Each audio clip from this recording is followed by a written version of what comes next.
Do you know where to put your money for maximum growth? That's a question we all ask ourselves at some point. Well, don't fret. We have crafted a guide to help you navigate this tricky terrain.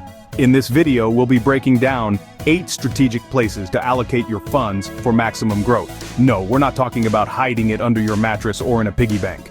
We're talking about methods that are backed by financial experts worldwide.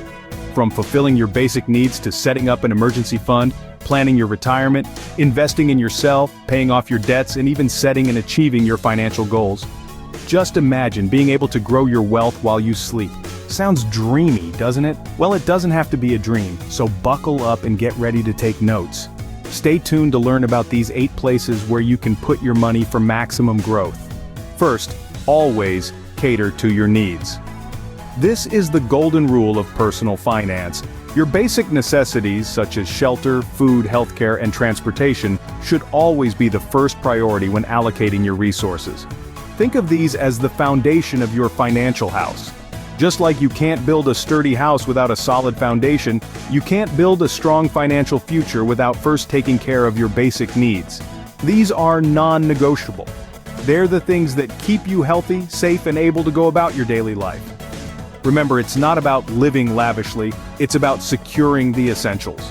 You need a roof over your head, food on your table, health care for when you're sick, and a reliable means of getting from point A to point B. Once these basics are secured, you're in a better position to focus on other financial goals. So, always ensure that your needs are met before moving on to the next step. Next, consider building an emergency fund.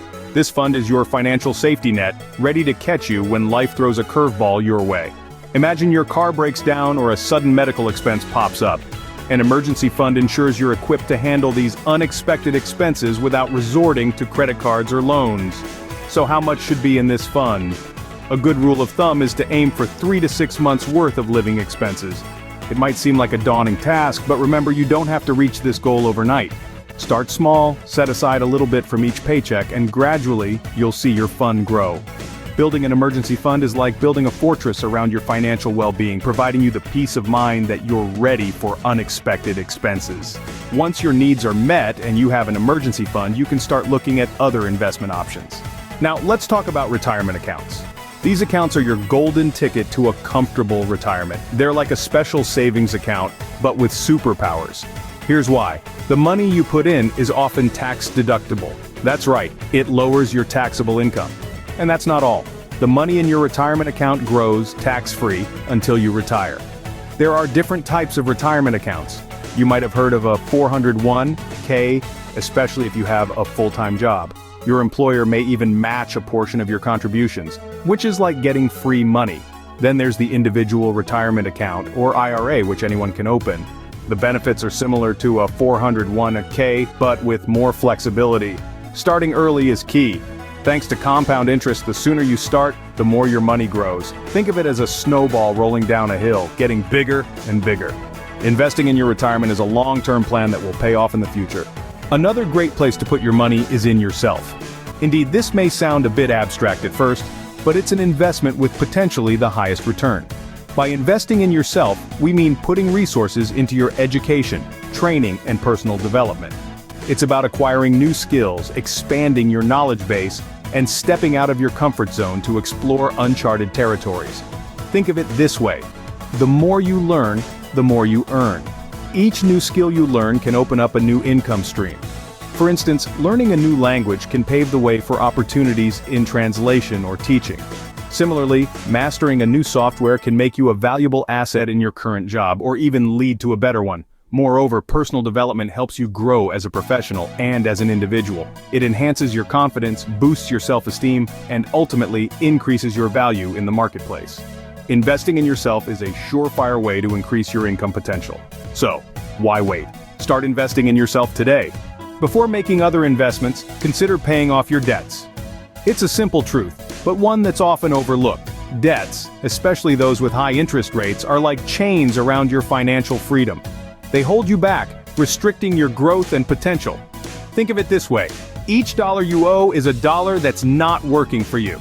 It's a dollar that's working for your lender, earning them interest. But when you pay off that debt, you're freeing that dollar. You're giving it the chance to work for you, to grow and multiply.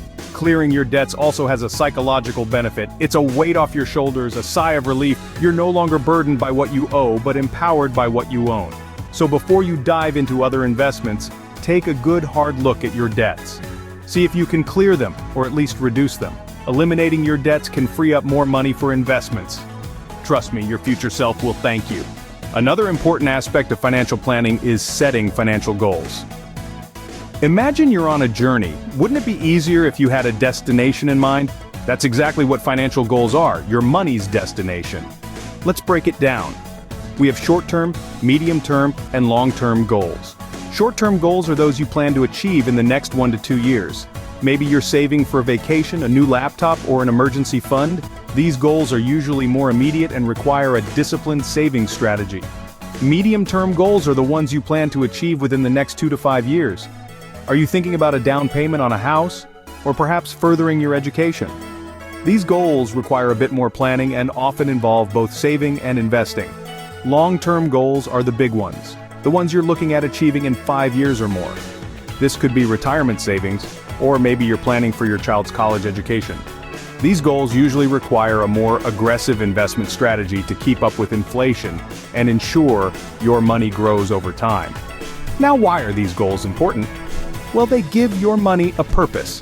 They guide your investment decisions and help you decide where to put your money. Each goal will have a different strategy. For example, if you're saving for a short-term goal, you might want to keep your money in a high-yield savings account. But for a long-term goal, you might choose to invest in stocks or bonds to achieve a higher return.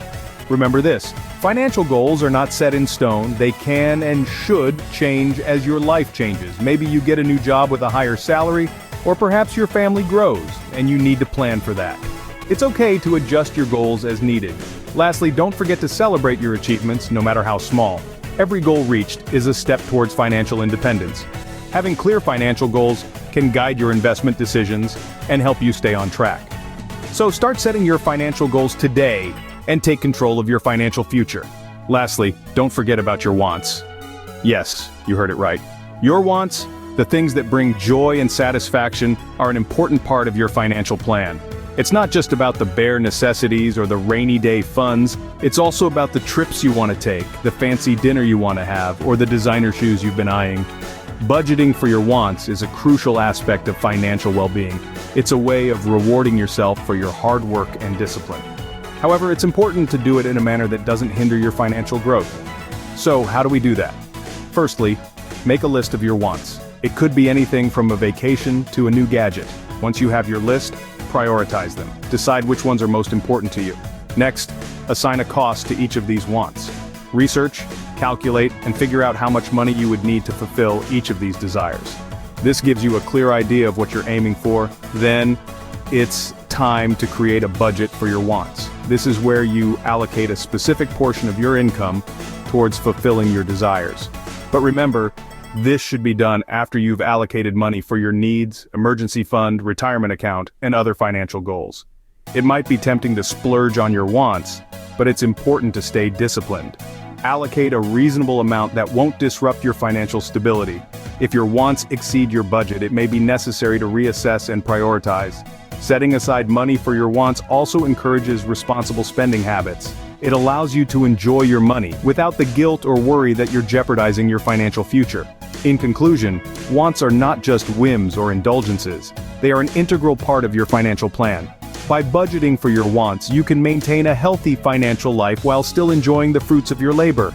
Remember, financial planning is not just about saving and investing, but also about enjoying your money responsibly. So, those are the 8 places to put your money for maximum growth. First, we talked about your basic needs. This is your foundation, the expenses you can't avoid. Next, we discussed the importance of having an emergency fund. It's your safety net when life throws a curveball. We then moved on to your retirement account. Remember, the early bird gets the worm. The sooner you start, the more you'll have for those golden years. We also talked about investing in yourself. Whether it's a course or a book, knowledge is a treasure that will follow its owner everywhere. Paying off debts was our next stop. Debt can feel like a heavy weight, but by tackling it head-on, you lighten your load. And let's not forget, setting financial goals is critical. It gives direction and purpose to your money. Lastly, we touched on wants. It's okay to treat yourself, but remember to keep it within your means. Remember, financial planning is a journey, not a destination. Start today and reap the benefits tomorrow.